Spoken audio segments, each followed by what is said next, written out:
নমস্কার, আবার চলে এলাম আমার একটা নতুন সার্ভিসিংয়ের ভিডিও নিয়ে।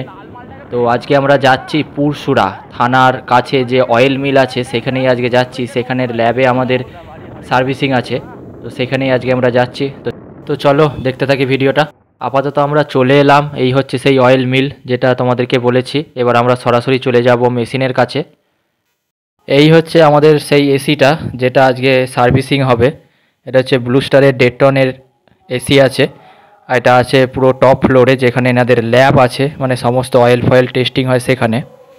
কাস্টমারকে জিজ্ঞেস করা, তারা বলে যে কিছুদিন আগেই সার্ভিস করে গেছে, এই কারণেই ফিল্টারগুলো অনেকটাই ক্লিন আছে। কিন্তু এনাদের একদিকের কুলিং কয়েলটা ব্লক হয়ে গেছে আর একদিকের কুলিং কয়েলটা চলছিল, যার কারণেই আমাদেরকে ডেকে পাঠিয়েছিলেন এনারা।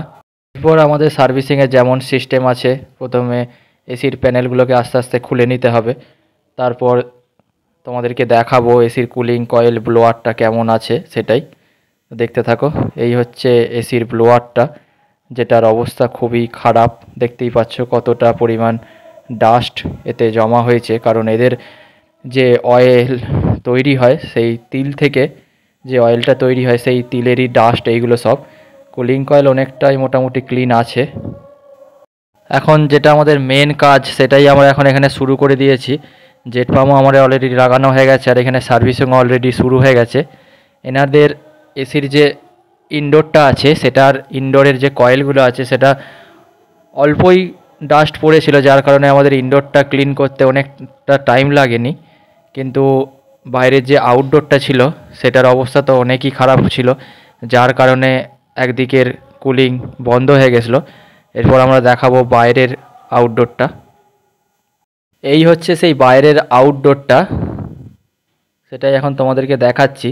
আগের যে টেকনিশিয়ান এখানে সার্ভিস করে গেছে, সেই টেকনিশিয়ান কি করেছিল, ওপর থেকেই জেট পাম্পের মাধ্যমে সার্ভিস করে দিয়ে গেছে, যার কারণে কিছুদিন চলার পরই ভেতরে যে ইনডোরের কয়েলটা আছে সেটা হাফ কাজ করা বন্ধ করে দিয়েছিল।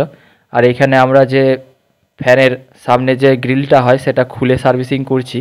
আর দেখতেই পাচ্ছ এর পরিস্থিতি কতটা খারাপ, কতটা শোচনীয় হয়েছে। দেখতেই পাচ্ছ কতটা ডাস্ট জমে জমে এতটা পরিমাণ ময়লা বা বেরোচ্ছে, দেখতেই পাচ্ছ। বাইরের আউটডোরটার কারণেই ভেতরের ইনডোর কয়েলের একদিকটা জাম হয়ে গেছিলো, যার কারণে একদিকটা থেকে কুলিং হচ্ছিল আর একদিকটা থেকে কুলিং হচ্ছিল না। এইভাবে সার্ভিসিং করায় কাস্টমার অনেকটাই হ্যাপি ছিল এবং আমাদেরকে বলে যে আরও যে আমাদের অয়েল মিলগুলো আছে সেখানেও আমাদের যে এসিগুলো আছে সেইগুলো সার্ভিসিং তোমাদেরকেই করতে হবে। তো সেই এসি সার্ভিসিংয়ের কন্ট্যাক্টও আমরা এখান থেকেই পেয়ে যাই। বাইরের আউটডোরটা সার্ভিস করতেই অনেক টাইম লেগে গেছিলো, আর পুরো সার্ভিসিংটা তো আমরা দেখাতে পারবো না, কারণ পুরো সার্ভিসিংটা দেখাতে গেলে অনেকটাই আমাদের ভিডিওটা লং হয়ে যাবে। আর এখানে আমাদের সার্ভিসিং অলরেডি কমপ্লিট হয়ে গেছে, আমাদের প্যানেলগুলোও সব লাগানো হয়ে গেছে, এখন ফিল্টারটা লাগাচ্ছি আমরা। সার্ভিসিংয়ের পর আউটডোরের কন্ডিশান কেমন হয়েছে সেটাই এখন তোমাদেরকে দেখাচ্ছি। দেখতেই পাচ্ছ কুলিং কয়েলগুলো কতটা সুন্দরভাবে ক্লিন হয়েছে। এই দেখো, তোমাদের এখান দিয়ে এদিক দিয়েও দেখাচ্ছি, ফ্যানটাও কত সুন্দরভাবে ক্লিন করা হয়েছে। তো আউটডোরটা তো ভালো করেই ক্লিন করা হয়েছে, দেখতেই পাচ্ছ। এরপর চলে যাচ্ছি সরাসরি ইনডোরে। ইনডোর আমাদের এখানে ফিটিং করা হয়ে গেছে, আর যে কুলিং কয়েলের ব্লক ছিল সেটাও চলতে শুরু করে দিয়েছে। তো চলো ভিডিওটা আজকের মতো এখানেই শেষ করছি, দেখা হচ্ছে পরের কোনো এক ভিডিওতে।